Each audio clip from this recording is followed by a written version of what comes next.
بسم اللہ الرحمن الرحیم۔ السلام علیکم۔ جیسا کہ میں نے ایک سیریز شروع کی ہوئی ہے تقاریر کی، تو اس میں آج میں جو ٹاپک لے کر آئی ہوں وہ خاص کر پرائمری کے بچوں کے لیے، کہ جیسا کہ شروع کے بچے ہوتے ہیں ان کو ہم تقاریر سکھائیں یا ان کو ہم انداز بیان سکھائیں کہ کیسے آپ نے لفظوں کی ادائیگی کرنی ہے یا کیسے آپ نے جو ہے وہ اشعار کی ادائیگی کرنی ہے، اور کس طرح اپنا مدعا جو ہے وہ ایک جوشیلے انداز میں آڈینس کے سامنے رکھنا ہے کہ وہ آپ کی بات غور سے سنیں۔ تو جیسے چھوٹے بچے ہوتے ہیں ان کے لیے چھوٹا سا ٹاپک ہے تاکہ وہ آسانی سے ڈلیور کر سکیں اپنی بات کو اور آڈینس کا جو ہے وہ دل جیت سکیں۔ تو یہ چھوٹے بچوں کے لیے ایک میں ٹاپک لے کر آئی ہوں،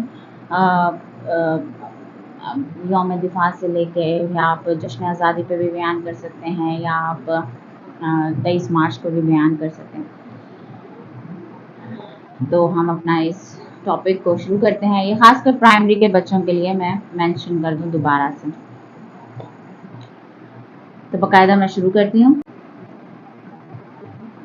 بسم اللہ الرحمن الرحیم۔ تمام حاضرین محفل کو السلام علیکم۔ آج کی میری اس تقریر کا عنوان ہے میرا پاکستان۔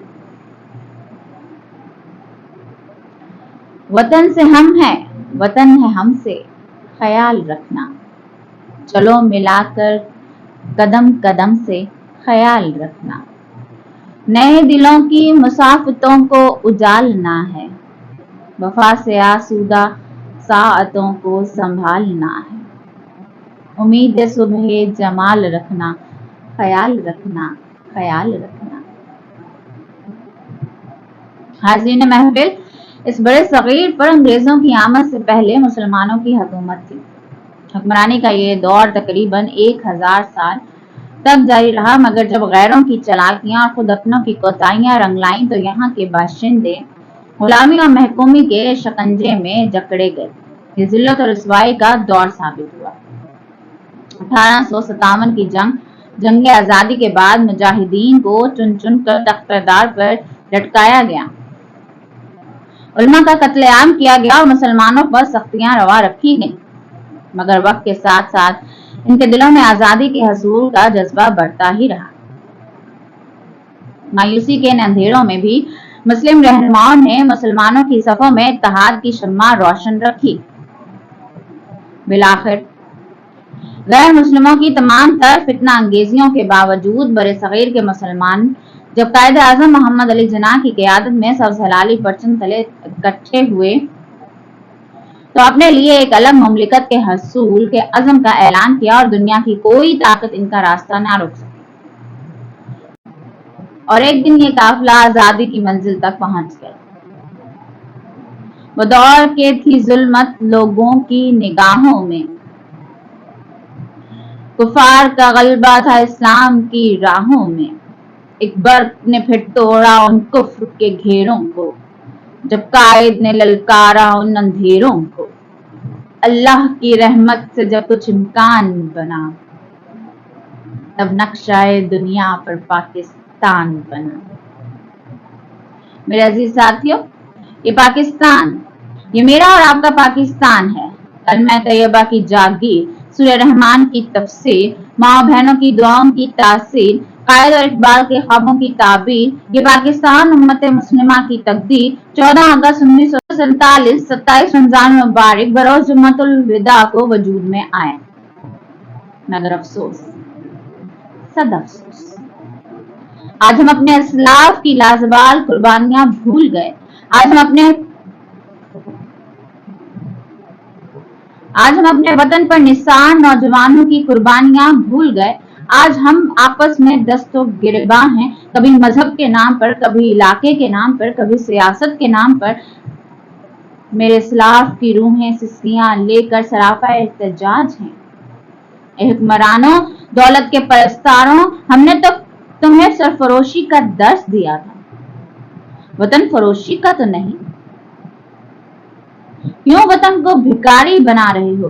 کیوں تم غیروں کے آگے ہاتھ پھیلا رہے ہو؟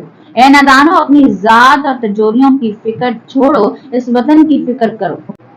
ہم کون ہیں، کیا ہیں، باخدا یاد نہیں، اپنے اسلاف کی کوئی بھی ادا یاد نہیں ہے، اگر یاد تو کافر کے ترانے بس ہے، نہیں یاد تو مسجد کی صدا یاد نہیں۔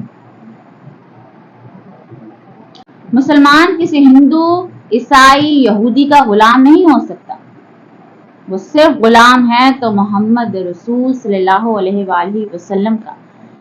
ملک و قوم کی عزت کے پاس بانو، اٹھو، متحد ہو جاؤ، آج وطن ہم سے امن کی بھیک مانگ رہا ہے، ایک پاکستانی اور سچا مسلمان ہونے کی بھیک مانگ رہا ہے۔ میرے عزیز ہم وطنوں، ہم آج بھی پاکستان تو کیا پوری دنیا کو بدل سکتے ہیں اگر ہم اپنے اندر صدیق اکبر جیسی صداقت پیدا کر لیں، عمر فاروق جیسی حکمرانی اور حکمت پیدا کر لیں، علی جیسی شجاعت پیدا کر لیں، اور نواسۂ رسول کی طرح ظالم اور ظلم کے آگے کٹ جائیں پر جھکے نہیں۔ ٹل نہ سکتے تھے اگر جنگ میں اڑ جاتے تھے، پاؤں شیروں کے بھی میدان سے اکھڑ جاتے تھے، تجھ سے سرکش ہوا کوئی تو بگڑ جاتے تھے، تیب کیا چیز ہے ہم توپ سے لڑ جاتے تھے۔ دوستوں، مالک ارض و سما کے ہاں تو توبہ کا دروازہ اب بھی کھلا ہے، التجاؤں کی مہلت اب بھی باقی ہے، ضرورت ہے تو بس قوت ایمانی کی، ذوق یقین کی، شوق تماشا کی، ذوق تقاضا کی اور دیدہ و بینا کی۔ بے آسرا ماؤں، بہنوں، بیٹیوں، بچوں اور بزرگوں کی آنکھیں ہماری طرف دیکھ رہی ہیں، ہمیں ان کی بے نور آنکھوں میں نور کے دیے جلانے ہوں گے۔ دوستوں، آؤ انصار مدینہ کی روایتوں کے امی بن کر اثار و قربانی کی نئی داستانیں رقم کریں، اس پاک سرزمین سے محبت کریں، دل و جان سے اس باغ کی آبیاری کریں، دل لگا کر محنت کریں، تن من دھن سے آزادی اور اس کے استحکام اور اس کی عظمت کے لیے دن رات کام کریں، اور اپنی سوچ، اپنے لباس، اپنی زبان اور اپنے عمل سے سچے پاکستانی ہونے کا ثبوت دیں۔ آخر میں بس اتنا کہنا چاہوں گی، کتنی قربانیاں دے کر یہ وطن پایا ہے، پھول اجڑے ہیں ہزاروں تو چمن پایا ہے، یہ چمن اپنے ہی ہاتھوں سے نہ برباد کرو، اس میں شامل ہے شہیدوں کا لہو یاد کرو، اس میں شامل ہے شہیدوں کا لہو یاد کرو۔ شکریہ۔